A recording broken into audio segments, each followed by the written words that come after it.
All right. Hello there, dear listener. Welcome back to another episode of the Forest Brothers podcast. It's your boy, Mutsa Chris Don, back in the cut.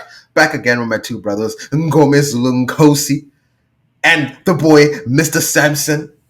What's good, brothers? What's good? What's good? So, listener, in this particular episode, we'll be talking about the title race because we feel like it's time to actually have a conversation since this past weekend, Arsenal lost their game to Newcastle. They lost 1-0. Liverpool won their game against Brighton. I believe it was 2-1. And Man City lost 2-1 as well to Bournemouth. Or was it? Yeah. I believe that was the scoreline, but I could always double check that. Anyway, point being that Man City lost, Arsenal lost, Liverpool won. Liverpool right now is at the top of the league, top of the table, and yeah, things are starting to get a little dicey for the Arsenal boys because if we look at the table, Arsenal right now is fifth with 18 points. They are right now they're 7 points behind um, Liverpool. So you know what? It'd actually be great here to bring out the table so we can just kind of have a discussion about this title race right now. So listen, if you look, this is the current Premier League table right now.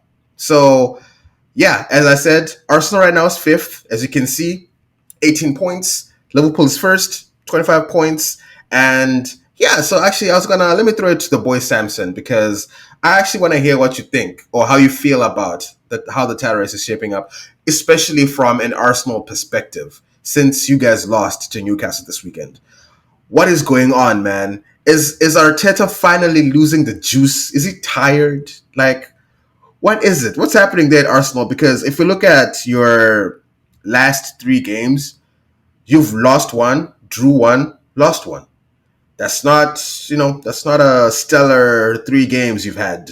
So what is going on? And do you still feel like there's a chance? Because right now you have to contend with the likes of Chelsea, you know? And Chelsea right now are playing really well. And surprisingly enough, Nottingham Forest are also cooking lately. So, although I don't think they're going to go too far. Anyway, I'm curious to hear your thoughts about how Arsenal's game went this past weekend against Newcastle and what that means for you when it comes to title race. Yeah, not a great result, obviously, for Arsenal this weekend. Um, yeah, the team looked flat. It just looked like we weren't really gonna ever get back into the game after going 1-0 down. And what I will say from Newcastle's perspective, that was a great goal they scored. There isn't really too much defense for that. Like the cross, the header. You talk to coaches. Anyone Mangor could speak to this, because he was on the team. When they coach strikers and they tell them to get between the two center backs, that's the movement they want. What Isaac did, because Gabriel can't drop too much. Saliba can't go to. Like they have to stay in their positions and making that run at the right time. The cross, perfect. Yeah, he just have to clap and like, yeah, fair enough. But overall, yeah, just not good enough. And I think in this game, we really see the effects of missing a player like Martin Odegaard because that's really what we're lacking. Just someone to unlock the Newcastle defense. For long periods, they just like went and sat in a block. It was five at the back, four in front of them. The whole second half, Isak did not play as a striker. He was like the fifth ball winning midfielder, for them, just running around tackling people. So when the game's like that, you really need creative players who can pick that pass. And we're missing our man. And yeah, the worrying part about this form is that, yeah, like you said, it's the last 3 games now without a win. The Bournemouth one obviously avoidable because of the red card. The Liverpool one, fair result, 2-2. I will bring it up. We were robbed a little bit there at the end. We scored a goal. The ref blew the whistle before we scored a goal. I'm just saying. But that was a fair result. But yeah, this one hurt, man, because yeah, we just didn't have it. Like we just didn't look like we could do something. Like, and I think it's, fatigue also played a part. Injuries. But yeah, what I will say is moving forward, I'm not too concerned yet because it's still just 7 points between us and Liverpool.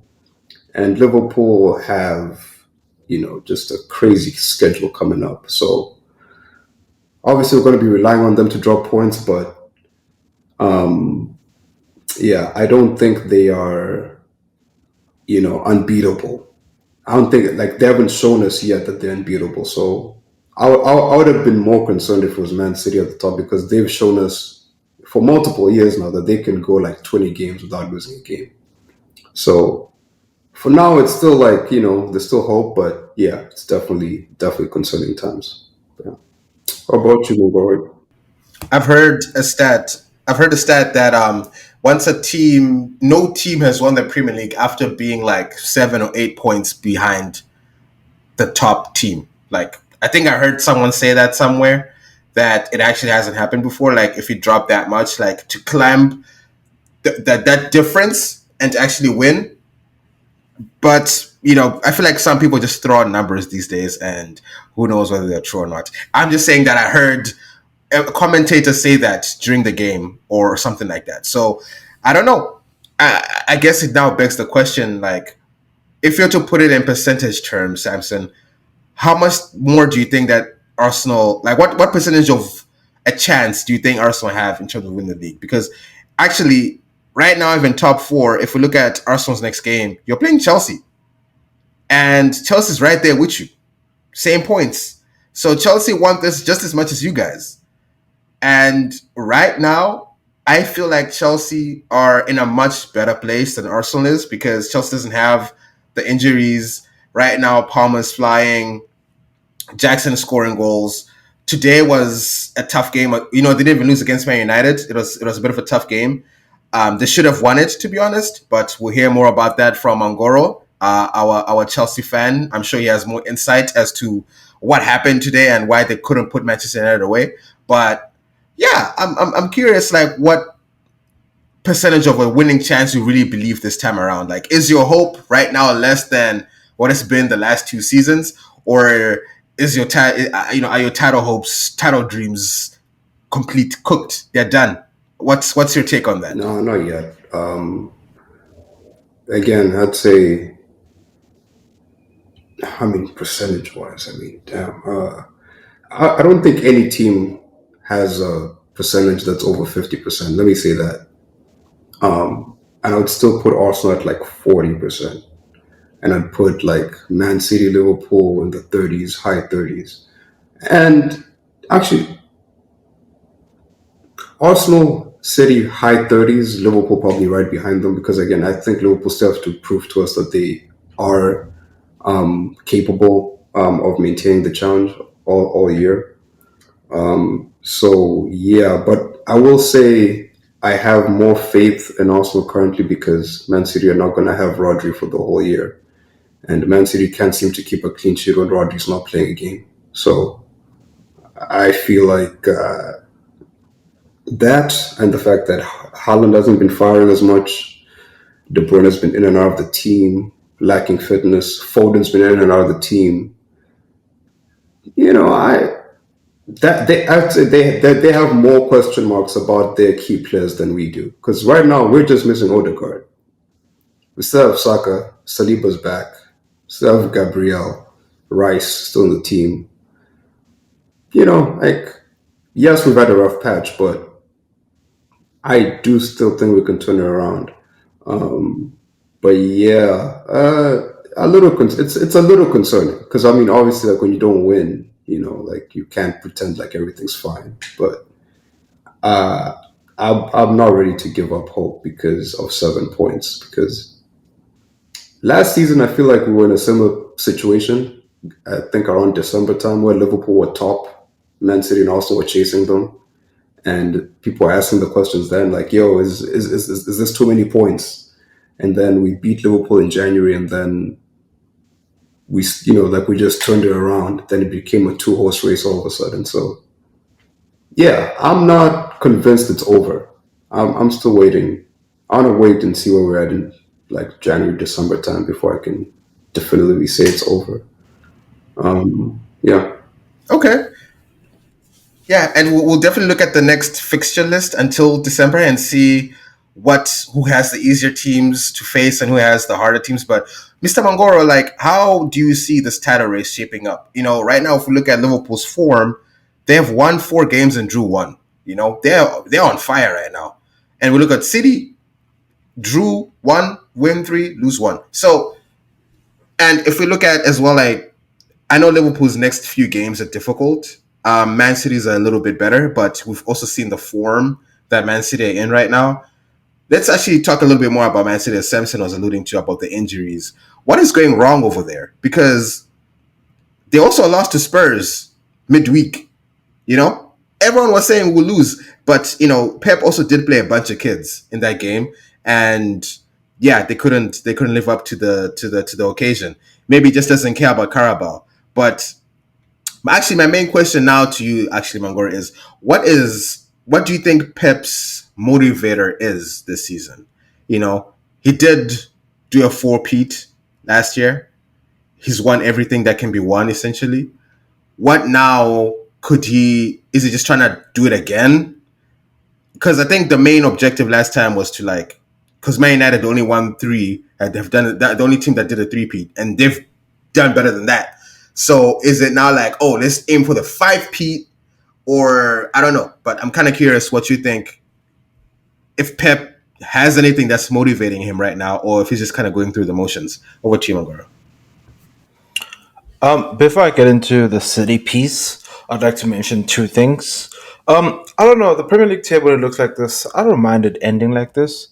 We have top in the top four. We have UEFA Champions League winners. All four of them are UEFA Champions League winners. So that would be beautiful if you end like this. Then next year maybe to come back to England because it does have some Champions League winners, and we have all the teams in the top four have Champions League winning pedigree.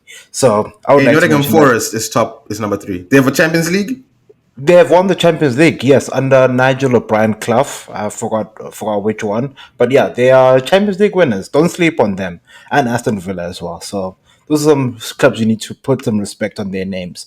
Um, Arsenal, you can put respect on their names once they win it. Just saying.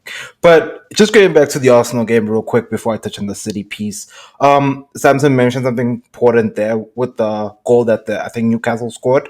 I think it was scintillating. I did enjoy watching it because when you watch the play from like when the ball comes out to Anthony Gordon, that guy didn't cross the ball. That guy played a pinpoint pass to Isak's head. First time, like if the viewer can go on back and watch that cross, that was a beautiful cross. And the beautiful thing about Isak and just understanding like strikers as a whole is the one thing that is very important about strikers is that he understands that the goal doesn't move. The goal has never moved. So he knows that if he puts it in a particular place in the goal, he's got a better chance of scoring. And the power already was generated in the cross. So all he had to do was just direct it. He didn't have to generate power with the header. And it was already like falling over like Gabriel's head. So by the time he got to it, it was just there was no chance for David Raya, and David Raya knew it as well. But I would like to mention that looking at him last week, he scored. I think he missed an open set against Chelsea, tried to dribble everyone, and then he missed. And then this week he scores that kind of head, and he looked quite dangerous against Arsenal. I think having Anthony Gordon helped him this week because last week he wasn't there. Anthony Gordon played his socks off.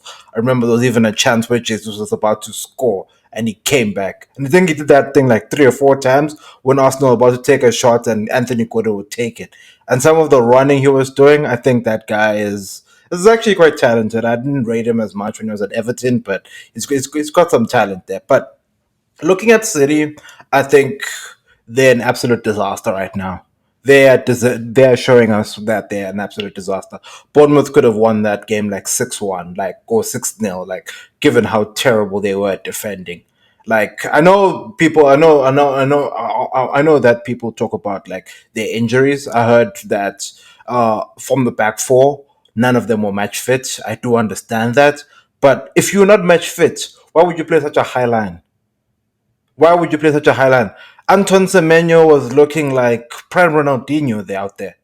Like it was just terrible. Like Man City, like Ederson made so many saves. Like it could have been worse. I think the 2-1 flattered them, like because it was just terrible.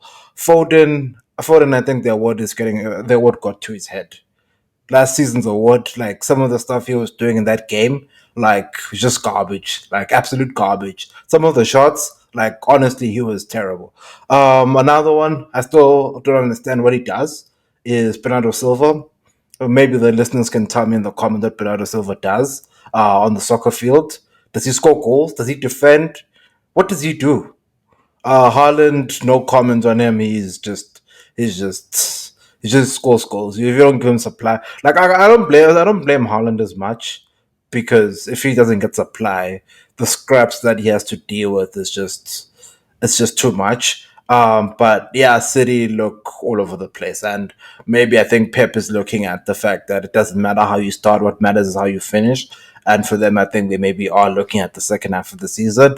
In terms of what motivates them, what motivates him, I think when you're a manager, especially at the highest level, I think you don't actually think about 4 Pete and all those things. You look at high performance. You look at challenging yourself year after year to keep on winning it. And I believe it's the same this year for Pep.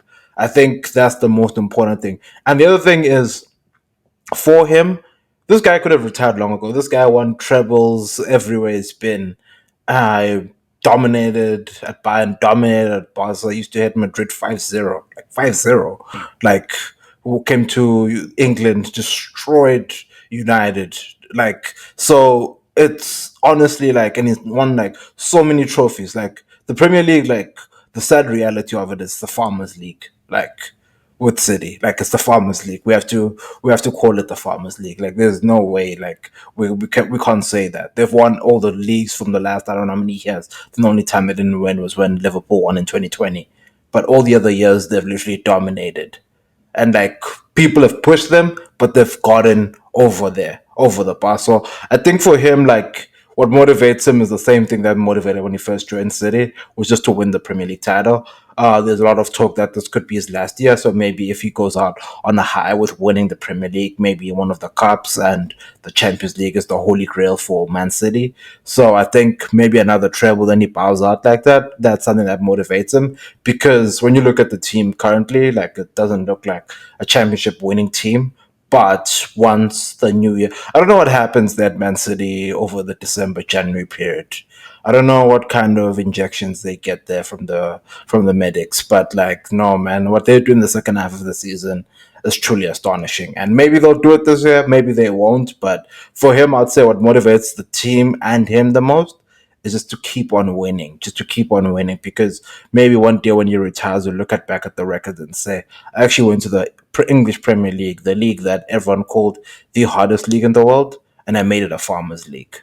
And I don't know if you share that same sentiment, Muta, if the Premier League is now turning into a farmers league, or you believe that one day Spurs will do something. Of course, one day we're probably gonna win it this season. But anyways. But yeah, I mean, I definitely agree. It's just that I was trying to just think like, okay, because I don't know, Pep just seems a little. I don't know. It just doesn't. It's not giving the same Pep that we've seen before. Like even on the touchline, like when things are going wrong, he's just sitting there watching. Like it's not the same. It's not the same guy. I don't know. I don't know if he has the same drive that he used to have. Like maybe Mrs. Klopp. Maybe that's just like just that antagonistic. Because now, if you think about it, all the managers now just there's no. He doesn't have his villain. You know, he doesn't have the. I feel like Pep needs someone that he wakes up and he's just like, fuck that guy. I need to do better than that guy. Arteta, I don't think he's scared of Arteta at all. Like, and I'm sure Samson, you agree. Like, I don't think Pep looks at Arteta and says that guy is scary. I don't see that, you know. And Arne Slot, like Slot, come on, man, he's just another bold merchant. I don't see Pep waking up as well and looking at Slot and said he came from your division. I don't even know what team was he coaching before Liverpool. I have no idea, but I don't think Pep looks at that guy and says, This guy right here, fuck that guy. I don't think he has that energy. So maybe that's just maybe that's what's missing. Maybe Pep just doesn't have someone he can hate, and maybe hate fuels him, and he just doesn't have that, and it's kind of boring in England right now. To be honest, it kind of is. Maresca is a boring guy. I don't think Maresca we don't have personality. Maybe Amarim will be the guy. But unfortunately, he's going to Man United. If I was going to Liverpool, maybe it'll be different. It'll be a different case. But I don't know. That's just me, though. That's just me creating my own telenovela here, and maybe actually Pep, doesn't really matter. But I would like to think that it does. But looking at how Chelsea and Arsenal have the same points, Mangoro, are your expectations that Chelsea could actually win this thing, have they increased? Have they risen? Because if Samson is saying that 7 points is not bad, it's we can overcome 7 points. Chelsea has the exact same argument. They can use the exact same argument that, hey, if Arsenal can still win it, we can too at this point. So are your expectations higher now or no? I would definitely say no. We still have that guy between the sticks. We saw what he did today. Another week, like I don't know, like I've spoken about this guy like quite a long time now, and he just keeps on doing more things. Like that guy Sanchez, I've been telling people, and I'm gonna continue telling people he's gonna be the reason why maybe we'll even make top four because of like the blunders. Like literally, there's just been too many blunders. Like that's sort of the thing I was saying. Like that guy can go from having a 9 out of 10 game against Nottingham Forest to having the game that he had today. One moment, like can decide a game, and that pretty much almost decided the entire game. The guy's going away from goal. Just shield them out and then let your defenders come back.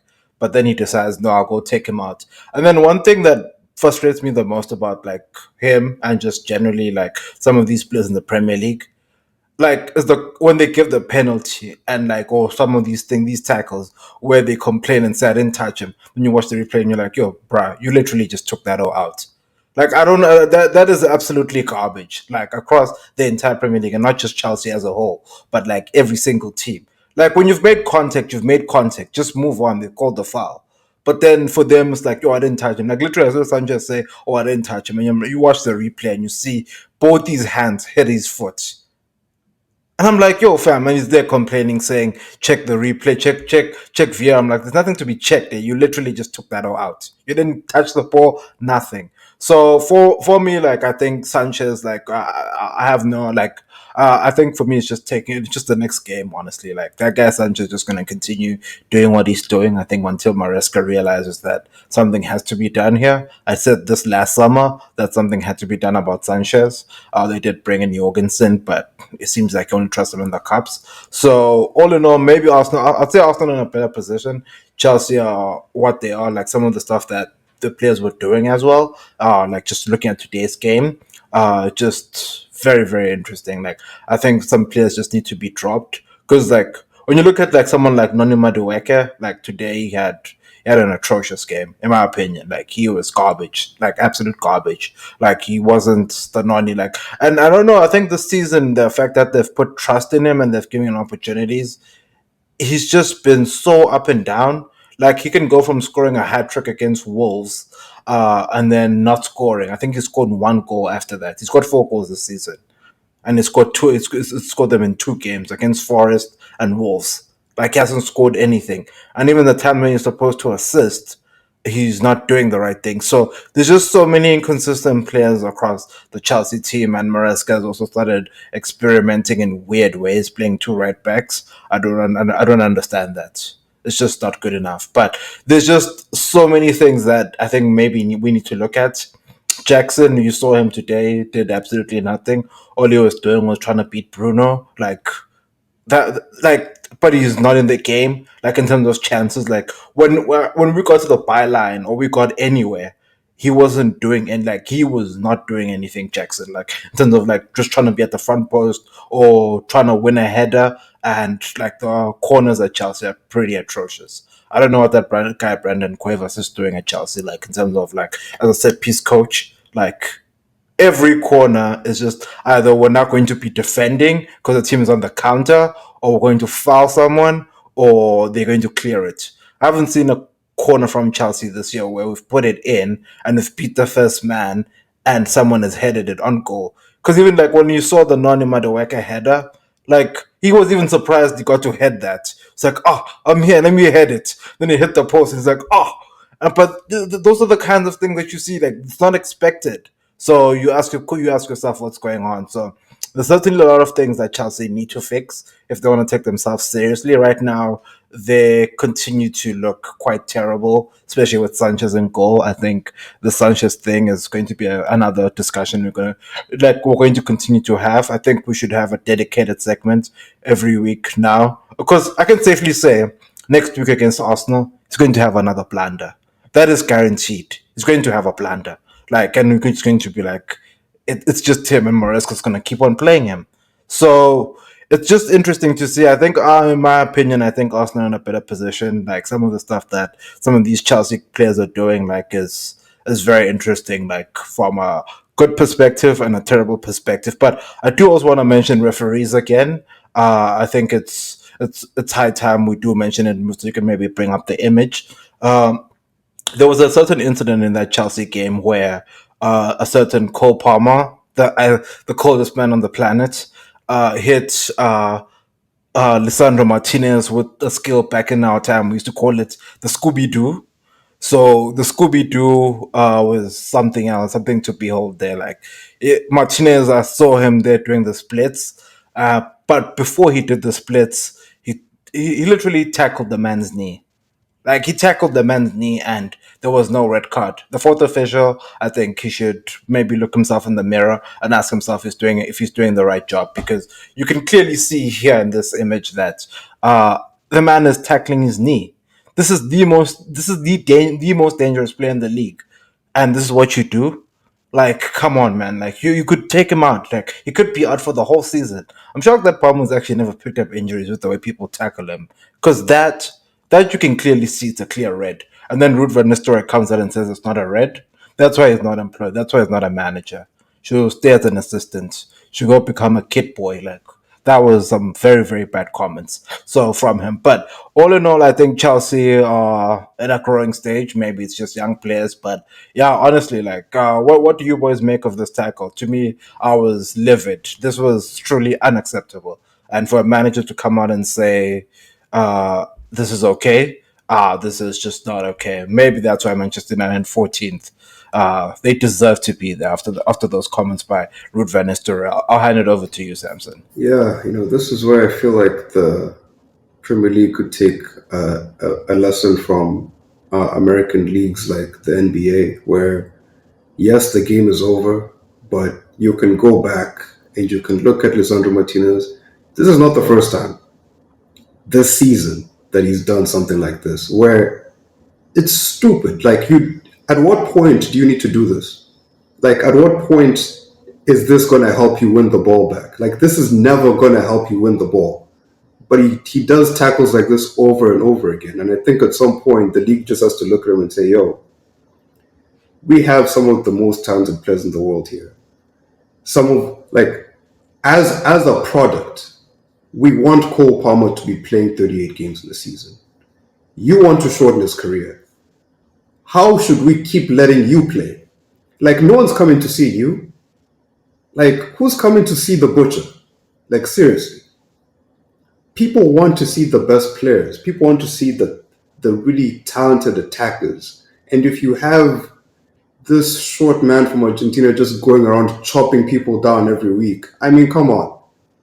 I remember we had, I think, one of the most atrocious tackles I've ever seen. Ryan Shawcross, I think it was 2008 or 2009, took out Aaron Ramsey. Aaron Ramsey was out for like a year and a half. Like, injury changed him for his whole career. Had to change the way he ran.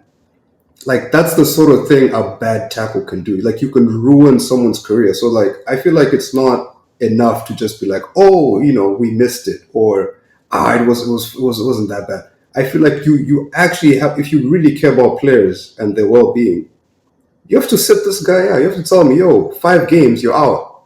Treat him the way you treated Suarez. Suarez was biting people. He got banned for half a year. Ban this man, bro. Like, what's biting to this? Like, seriously, this man should be sitting down. Like, we shouldn't be allow players to get away with stuff like this week after week. It's honestly, it's atrocious, man. Really is. I can't believe it.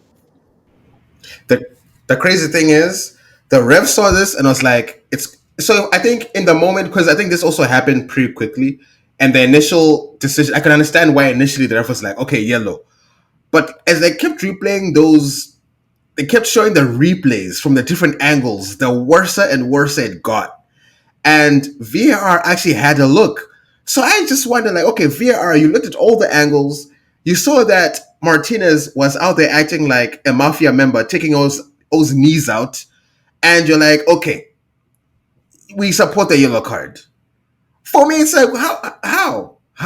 So I just what's also funny to me about this picture that we have up is the brother Rhys James is looking at the situation, and he knows that if he had the ball in this situation, his whole leg was gonna fall off. That was it. That'll be it for the brother Rhys James. So I'm sure he has brittle bone disease or something, because this is not something he comes back from. That brother Rhys James. So I think his life just flashed between his eyes. But anyway, I digress. But yeah, no, this was. I feel like we should even show the other attack where he jumped on someone's foot, two like studs up, eight studs up, and he still got away with it. But anyway, Mangoro, like, maybe you have some final thoughts on this particular tackle, and I'm just surprised that Cole Palmer was actually able to walk away from this and actually carry on the game, because this was just horrible. Uh, just two quick things. One, when you look at the replay and you look at the still image, where is the ball? Number one, there is no attempt to play the ball at any point here. Like, fine, he tries to hold him, but like, okay, I don't mind the holding part. But like, literally, the ball's in the air. How is his right foot there? That's number one. Number two is, if Cole Palmer, that left foot, which is the most dangerous foot in the league, is standing like it's on the ground, and he tackles him like that, he's out for the season. That's facts. Like, if it was that right foot, if Martinez like tackled him like this on the right foot, he's out for the season. The third thing, which I know I mentioned too, but I also want to do mention this. The third thing I want to mention about this tackle is, it's in the middle of the field. It's in the center. Like, there was literally no danger. There was no danger. And it's just so interesting to see that. And then today I actually took the time to actually know who the referee was. Robert Jones, I'm very appalled. I'm very appalled that you actually decided that this was a yellow card. I don't even know the fourth official. And in front of the fourth official, he was there. He didn't ask him to review this. Nothing. Didn't even go to the screen. VAR, another week. We talk about them. Like this. This is not good enough. And if they're going to continue like this, it's just not gonna. It's not the Premier League's gonna. The product is gonna go down. And I don't know. As I mentioned in previous episodes, refereeing quality with VAR has become the worst refereeing ever, and it's just going to continue. This week we're talking about this. Next week there'll be another incident, and the week after, and the week after. So yeah, Mutsa, I don't know what you think, man. To me, this is not good enough, and we need to hold these referees accountable. I'll still mention it. They deserve post-match interviews to explain some of these decisions. No, I totally agree with that. And hey, man, as long as if one day this short leprechaun man is kept out of the game, I'll be happy. Ban him for life. Get him out. I don't like to see him. Lisandro Martinez is a dirty player. Like, dirty as they come, and he knows it. And I think he just gets away with it because he's short, and maybe it takes time for people to see his stubby little legs, like, do whatever they do. So maybe that's just what it comes down to. But yeah, anyways, moving on to the just more of like this title race. Let's actually look at the next like run of games actually. So if we look at yeah, let's look at that actually. Yeah. So let's look at, just for example, let's start with Arsenal. Their next games from now until December 21st. This is what their next run of games look like. As already discussed, you guys are playing Chelsea on the 9th of November. And to be honest, Arsenal don't have a bad run of fixtures. I would say that out of the what 7 games here, um, they can definitely win like 5 of them. I believe that. The only tough games right now will be Chelsea and maybe Manchester United. I feel like Nottingham Forest will be a tough game as well. To be honest, I do believe that Nottingham Forest will be a tough game, but they can probably get away with that. But anyway, Samson, as our Arsenal fan, how do you see a good run here? Do you feel like if you guys win 5 out of these 7, you'll be in a good place to still challenge for the Premier League? Yeah, yeah, and I'd actually go a step further. I'd say it's very possible that we win all of these games. I mean, no disrespect to Chelsea, but I feel like Chelsea, with their youth and inexperience, especially in the big games, they're definitely a team that can end up, beating themselves. So Cole Palmer can be Cole Palmer, but Sanchez is going to be who he is. Nico Jackson is going to get a yellow card that he doesn't need to. Chelsea actually have the most amount of yellow cards in the league. I heard them say that on the broadcast today. They lead the league, and I believe it's Cole or Fofana, one of them, leads the league in yellow cards. The guy has 7, or either he has 7 or he has 7 in a row. Like so, it's a crazy stat, whatever it is. But the point is, I believe from these games here, as long as we keep our side clean, we don't get red cards, we don't get any more injuries. I think we'll generally be fine because for the most part here, we're facing teams that, if you're going to win the title, you should be beating. I think. So I'm not too concerned about these running games. I don't think. Yeah, they don't look too bad. I mean, especially the fact that you play Everton and Crystal Palace in December, like mid-December. So those are like one of some of the 2 worst teams in the league right now. So that's it's not really too bad. But if we go down to Manchester City and Liverpool, here in the middle of the pack here, and this is their run of fixtures. So Mongoro, looking at Liverpool's run of fixtures, I know we said that they have some tough games coming up. Clearly, they play Manchester City, they play Newcastle, even Aston Villa is not easy, and then they play Spurs towards like on the 21st of December. So, how do you see Liverpool doing with this run of games? I'd see them winning some of these games. Mainly the ones that are green, of course. I think they'll destroy all those teams. The one thing that I think they should be worried about are the games you mentioned. The Aston Villa at home. We saw them yesterday against Brighton. They conceded first, then they had to come back in the second half.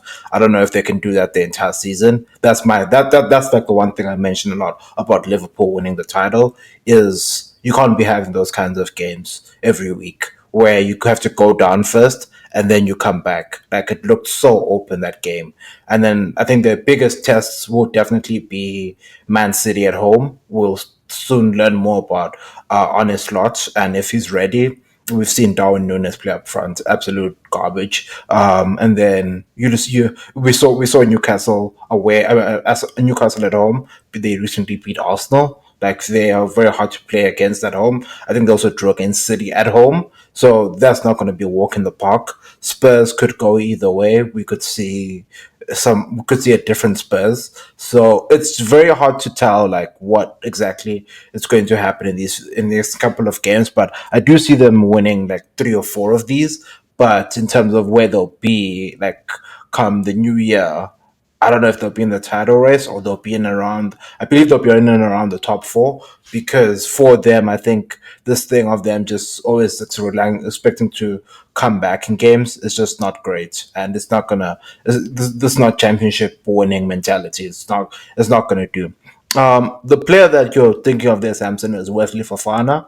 He's on 7 yellow cards. I think I don't know why, but like it's just too many yellow cards. But yeah, In all honesty, it's going to be an interesting December, going to be an interesting festive for us, all the fans. And yeah, so Mota, I don't know, man. Like, these are the fixtures for Liverpool. I see them winning 3, 4 of these, not all seven. But yeah, I don't know if you share the same sentiment. Yeah, this game gonna be tough. And then looking at the Man City, I actually think that Man City's run of games are worse or tougher than Arsenal's and Liverpool's because we've seen how Brighton play. I feel like Brighton are Man City's boogeyman as well. You just really never know what Brighton's gonna do, and when they're sharp on that day. So they are away. Brighton's gonna be at home, and we've seen how Brighton are cooking right now. So I do believe that's a tough game. And so the next three games, going to Spurs, they lost against us, during the past week here. We killed them. Liverpool is going to be a tough game, as you're saying. And Nottingham Forest is not an easy place to play at these days. Crystal Palace, for sure, they can win that. Man United, that game is going to be very, very, very interesting because Amorim is going to be the coach at this point. So it's going to be very interesting to see how he sets up against Pep and this long rivalry. And then, of course, Aston Villa is also not necessarily an easy place to go play because you also don't know which Aston Villa shows up on the day. We saw them get absolutely discombobulated by Spurs today. So absolutely wrecked them 4-1, in case anyone doesn't know. So yeah, I mean, City could also kind of do the same thing, and it really depends when De Bruyne is back to match fitness, and maybe we'll see a new City get invigorated. But yeah, I do think that if Man City can survive these next round of games, the league is theirs. But I think it's going to be very, very difficult to do that. And so if we actually look at it, I think Arsenal probably have the better run of games until December. So, Samson, I think this should actually give you a bit more hope in where your title challenging percentage should be. I know a lot of Arsenal fans have given up. There's an Arsenal fan in our group chat who did not respond to any messages the whole day when you lost to Newcastle. So there are a lot of Arsenal fans out there who are feeling hopeless. So hopefully this conversation gives them a bit more hope. But yeah, over to you, Samson. Yeah, I mean, I will say the problem with a lot of Arsenal fans is that they're so easy to banter. Like just so you guys are so soft. Like you'll hear some random Spurs fan scream at you and you lose all hope. Like, come on, man, seriously, come on, get it together, Arsenal fans, get it together, man. Like, anyways, yeah, I was gonna say, as much as I believe, like, I think this run of games between Man City and Liverpool, it's why I was so hopeful about the 7 points because I think Liverpool will drop some points. I'm especially looking at that Man City, Newcastle, Everton back to back to back, and then for Fulham at home, Spurs away. Like those are not easy at all. Like Everton is a derby. Those games are crazy. Like it never matters where in the league they are. It's always a competitive game. And Fulham have been, they've shown flashes. Like they should have beaten Man City a few weeks ago, but obviously the man Adama Traore. I keep saying this. Check his bank account. Someone paid that brother because what he did that day, unforgivable. But yeah, I think it's a really tough run of games for Liverpool between Man City and Tottenham. And yeah, I'm keen to see how they respond. But also Man City, I think it's a real tough run for them because if you look at the games, they're very physical games. Like Man City's biggest problem right now is personnel. Like getting 11 players on the pitch who are 100% fit. Like we have seen Pep even like keep Haaland and Foden out of the Carabao Cup midweek. Like it seems like no one's 100% over there. So having to play Brighton, a possession-heavy team who's going to make you run after the ball, then you play Spurs, again, possession-heavy team, going to make you run after the ball. Liverpool, possession-heavy team. Like Nottingham Forest, complete opposite. Counter-attacking. Two target men, going to bother your centre-backs all game. Crystal Palace away, three centre-backs, five at the back. You have to break them down for 90 minutes. Man United, Amorim, Derby. It's going to be a long game. Aston Villa away. Like, these are all very, like, physically draining games. And I'm not sure, like, half-fit players like De Bruyne, half-fit players like Walker, how do they respond? I think we're really gonna learn, who Man City are from these, from these games. No, that's totally fair. Over to you, Mangora, if you had any extra thoughts on that. One team both teams play in that span, Man City and Arsenal, is Nottingham Forest. And in my opinion, they're the worst team to play in the Premier League. They play the worst kind of soccer ever. We've already seen them beat Liverpool this year. They almost beat Chelsea with that style of play because what they do is just not beautiful football. And they're pretty sure they're going to do it against Arsenal. They're going to do it against City, and it's going to be so frustrating. Like they literally just sit deep and they just block out everything. And it's just so hard to break them down. But then also they are coached by Nuno, and we remember Nuno at Wolves, like the defensive setup he used to have, how terrible it was, like in terms of just breaking them down. That is not a low block. I don't know what that is, but that whatever it is, it's just not the one. Especially when you come up against them. Like literally, if you were to play Nottingham Forest and they were literally gonna go like toe to toe with you, probably hit them 5-0. But then when you play them within this system, like literally like they would literally like be very dangerous, especially on the counter. Like on the counter, they're quite dangerous with like Hudson Odoi, Morgan Gibbs White, Chris Wood has now turned into Erling Haaland for some odd reason. So like for them, like that's one team that I think people may sleep on. But like the fact that the fact that they've already beaten Liverpool at Anfield, and then the fact that still have to play Arsenal and City in the span, is going to be a game that people shouldn't sleep on. They could potentially get a result in those two games. So yeah, we'll see, Mutsa. We'll see. Yeah, for me, Nottingham Forest is probably the worst team to play in this league. One thing I will say about Nottingham Forest, they actually killed West Ham 3-0 this past week yesterday. So they are a team to watch. But one of my favorite things was the interview with Ola Aina, and he scored a screamer in that game. Man said, I ran out of gas, so I just hit it. That was his reason. It's not like he saw the goal. He's like, hey, this looking nice. He was like, I had run out of gas and I just bazookaed that ball and somehow ended in the back of the net. And he's drinking a juice box. I was like, this is this is the most gangster thing I've ever heard in my life. So yeah, no, Nottingham Forest, and as you said, Chris Wood, I don't know how he's doing it. I don't get it. I don't know what Nuno is injecting in that brother's veins, but he finds a way to score every single game now. Right now, Chris Wood is the hardest striker in the league. Like, and it's Chris Wood. Like, no one needs to give a fuck about him at Burnley. Like, he was just a rando. Now he's, hey man. But you know what? I love it for him.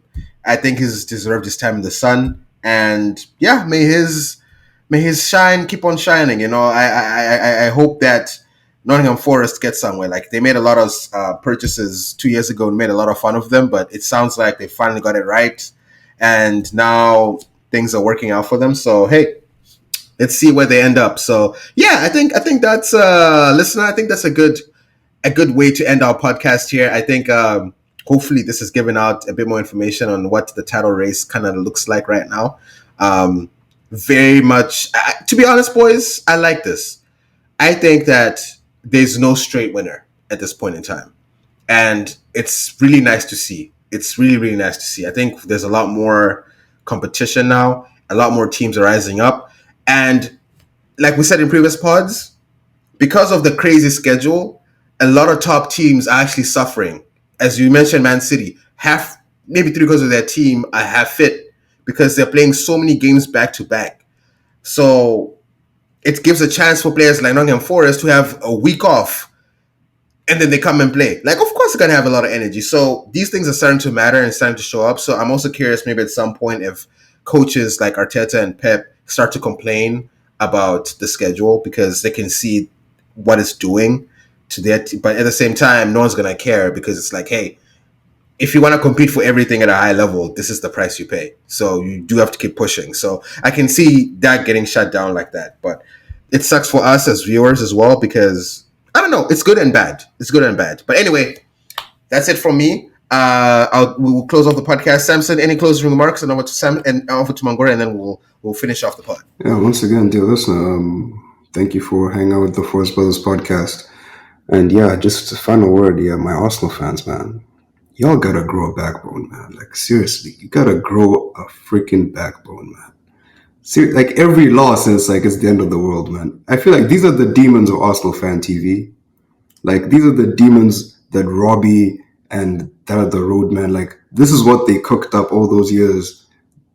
The deep depression. Like it's in these fans, man. They can't just believe that everything's gonna be alright. I always have to go back to like that negativity, man. So any little word, honestly, it's disappointing to see. But yeah, come on, man, guys, come on, get it together, get it together. We have a title to win here, man. Catch up later. I'd like to say thank you to the viewers, the listeners, for watching another episode of the Forest Brothers podcast. We would like to thank all the people of the Forest Brothers podcast. The love we've seen the last week or so has been truly amazing. From the Forest Brothers podcast, we finally reached our milestone of 100 subscribers. So thank you to pretty much everyone who's been tuning in and continues to tune in. Be sure, listener, if you haven't done so already, be sure to hit that like button, hit the notification bell, subscribe to the First Brothers podcast.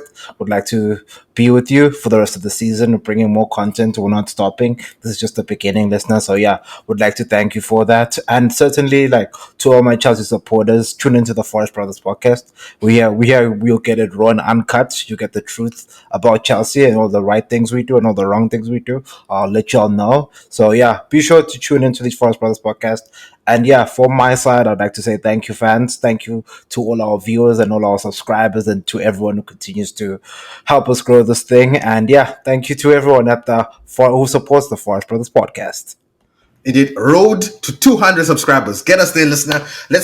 We gotta keep growing. Let's go. Let's keep pushing panda, as they say. Anyway, thank you so much, listener, and we will catch you on the next one. So peace out.